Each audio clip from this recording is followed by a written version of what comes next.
The Tesla Model 3 Performance was the car that taught the rest of the industry a difficult lesson.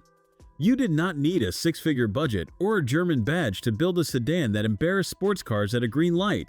For the 2026 model year, that argument has only gotten harder to dismiss, because almost every rival has finally caught up on paper, while Tesla quietly kept refining the thing they have been selling all along. The BMW i4 now matches it on power, and the Hyundai Ioniq 5N goes further on outright theater. Yet the Model 3 Performance still costs thousands less than both. This is the version that has to prove the original idea still holds. Finished in this stealth gray, the Performance reads differently from a standard Model 3 the moment you walk up to it. The body sits lower, the front bumper gains those vertical corner intakes, and a subtle carbon lip spoiler caps the boot lid. The 20-inch forged wheels in satin black fill the arches properly, wrapped in Pirelli P0 rubber, with red brake calipers behind the spokes doing the talking. There is no chrome, no badging shouting for attention. Walk to the back and the changes continue, with a darkened light bar across the tail and a diffuser tucked under the bumper that exists to manage air rather than to decorate. It is the kind of restraint that tells you the performance is real, and the car does not feel the need to announce it. Parked beside a regular Model 3, the stance alone gives it away. Inside, the first thing that hits you is the contrast.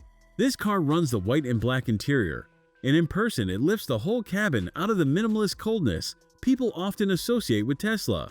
The dashboard is still defined by that 15.4-inch central screen, and almost nothing else. But the sports seats are what set the Performance apart. They are heavily bolstered, finished in perforated white upholstery with an illuminated pattern at the shoulder, and they hold you far better than the standard chairs through quick direction changes. They are also ventilated, which matters more than it sounds on a hot day with a white interior under a glass roof. A new steering wheel sits ahead of them, and the alloy sport pedals under her foot confirm what trim you are sitting in. The front cabin feels open thanks to the glass roof that runs the length of the car, and the wraparound dashboard trim carries a textured finish rather than gloss black, which ages better and resists fingerprints. Storage underneath the floating center console is genuinely deep, with 2 wireless charging pads and a pair of cup holders, and the bin under the armrest swallows far more than the clean surfaces suggest. The minimalism divides opinion, and the honest drawback is that nearly every control, including the wipers and the mirrors, lives inside that touchscreen. There are no stalks on this refreshed car either, so even selecting drive happens on the glass.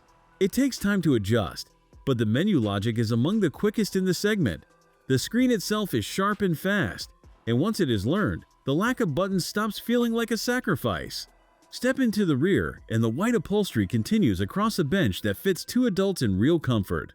Legroom is strong for a car this size. The flat floor helps the middle position, and rear passengers get their own 8-inch screen for climate and media. The glass roof makes the space feel airy rather than closed in, and the door cards carry the same soft materials as the front rather than the harder plastics you often find once you climb into the back of a rival. If breakdowns like this help you decide what is worth your money, subscribe so you catch the next one before you buy. The boot is where the saloon shape costs you a little. The opening is a traditional notch rather than a wide hatch, so loading bulky items is trickier than in a liftback rival. But the space itself is large at 24 cubic feet across the rear well in the deep underfloor area, and there is a separate front trunk for cables and smaller bags. For a weekly shop or a couple of suitcases, it copes easily. Then there is the part that matters most. 510 horsepower and 547 pound-feet of torque sent through both axles. 0 to 60 arrives in a claimed 2.9 seconds, and the top speed climbs to 163 miles per hour. Numbers like that used to belong to cars costing 3 times as much. What the refresh added was not raw output, but composure.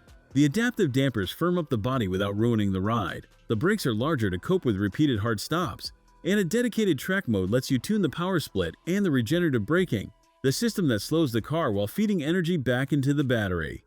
The steering has been retuned to feel more natural off-center, so the speed no longer feels like the only thing the car knows how to do.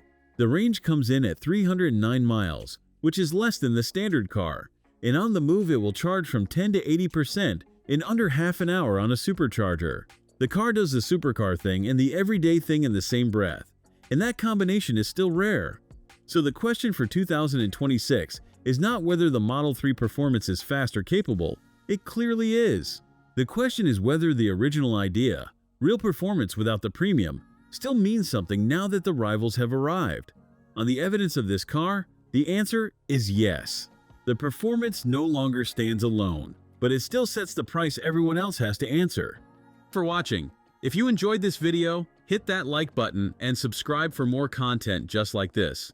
Leave a comment below with your thoughts or questions. I read every single one, and don't forget to click the bell icon to get notified about my next upload. See you in the next video.